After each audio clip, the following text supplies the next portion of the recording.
Philip K Antony എന്നിവരാണ്. പിന്നെ advocate M K Ayyappa ഞാൻ തന്നെയാണ്.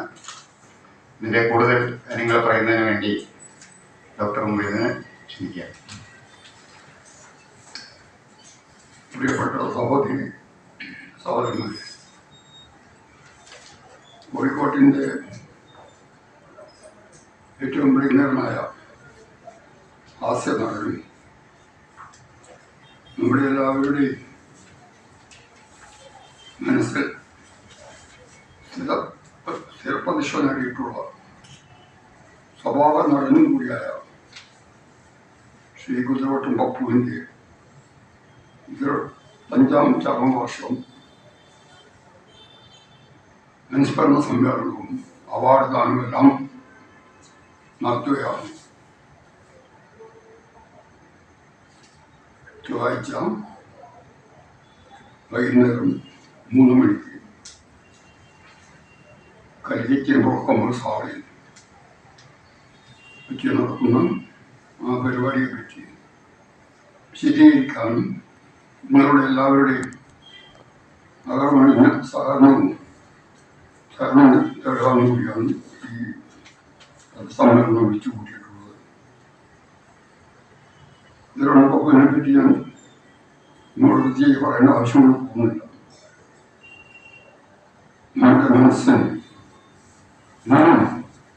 ആനന്ദത്തിൽ ആറാഴ്ച പ്രതിഭ ആയിരുന്നു അദ്ദേഹം. കോഴിക്കോട് സർവസ്വം എന്ന് വിശേഷിപ്പിക്കാം. കുതിരവട്ട മപ്പൂരിൻ്റെയും മാമക്കോയുടെയെല്ലാം തന്നെ കാലഘട്ടത്തിന് ശേഷം കോഴിക്കോട്ട് അത്തരം പ്രതിഭകൾ വളരെ ചുരുക്കമായിട്ട് ഉണ്ടായിട്ടുള്ളതെന്ന് പറയാൻ ആഗ്രഹിക്കുക.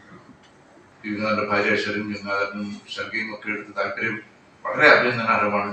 അതുകൊണ്ട് തന്നെ ഇവിടെ പറഞ്ഞ ഈ പരിപാടിയിൽ, ഈ പപ്പു അനുസ്മരണ പരിപാടിയിൽ അവരെ ആദരിക്കാനും മക്കൾ തീരുമാനിച്ചിട്ടുണ്ട്. മലയാള ചരിത്രക്കാണികൾ തീരുമാനിച്ചിട്ടുണ്ട്. അപ്പോൾ ഈ സിനിമ എന്നും മലയാളികളുടെ മനസ്സിൽ നിലനിൽക്കും. കോഴിക്കോട്ടൂടെ നാടകം വിളിച്ചാടുന്ന ഒരു നടൻ മലയാള സിനിമയുടെ ഭാഗമായി മാറിയതാണ് ഇവിടെ ഡോക്ടർ മൊയ്തു സൂചിപ്പിച്ചത്. അപ്പോൾ അത് അദ്ദേഹം 25 കൊല്ലക്കാലമാണ് മലയാള സിനിമ ആക്റ്റീവാണ്. മലയാള സിനിമയിലെ ഹാസ്യ സാമ്രാട്ട് മാത്രമല്ല, നല്ല സ്വഭാവനാട്ടനുമായിരുന്നു. ഫെബ്രുവരി 7 പണം റിലീസ് ചെയ്തത്. ഇന്നും 4-ാം വാരത്തിന്റെ പണം ഓടിക്കൊണ്ടിരിക്കുക. കോഴിക്കോട് രാധയിൽ കളിക്കുന്നുണ്ട്, ഡേറ്റ് കളിക്കുന്നുണ്ട്. ലേറ്റർ സിനിമയുടെ ഒരു വലിയ ബാറായ നിലയ്ക്ക് ഞാൻ വരുന്നതിന് മുമ്പ് അവിടെയൊക്കെ ഒറ്റപ്പാലത്ത് തിയേറ്ററുണ്ട്, അതുപോലെ മഞ്ചേരിയിലുണ്ട്. അവിടെയൊക്കെ നല്ല കളക്ഷൻ കിട്ടിയ ഒരു സിനിമയാണ്. രണ്ടാമത് കാണിക്കുന്നത് നവാസ്കപരമായ മികവാണ് കാണിക്കുന്നത്. മറ്റു ചില കാര്യങ്ങളിൽ നിങ്ങളുടെ ശ്രദ്ധ ഞാൻ എനിക്ക് ക്ഷണിക്കുകയാണ്. മാവൂരില് ഒരു മെഗാ ഫിലിം യൂണിറ്റ് സ്ഥാപിക്കാനുള്ള ശ്രമം നടത്തുന്നുണ്ട് എന്ന് നിങ്ങളൊക്കെ സഹകരണം ഏൽപ്പിക്കുക. 10,000 കോടിയുടെ പദ്ധതി കേന്ദ്ര സർക്കാരിനാണ്. ബഹുമാനപ്പെട്ട അശ്വിനി വൈഷ്ണവാണ് അതിന്റെ ബന്ധപ്പെട്ട മന്ത്രി.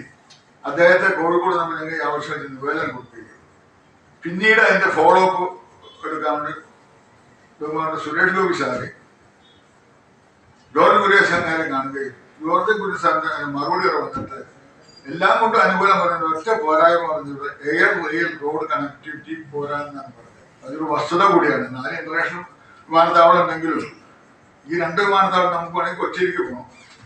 അതാണ് ഒരു പോരായ്മയായിട്ട് പറഞ്ഞത്. മറ്റേ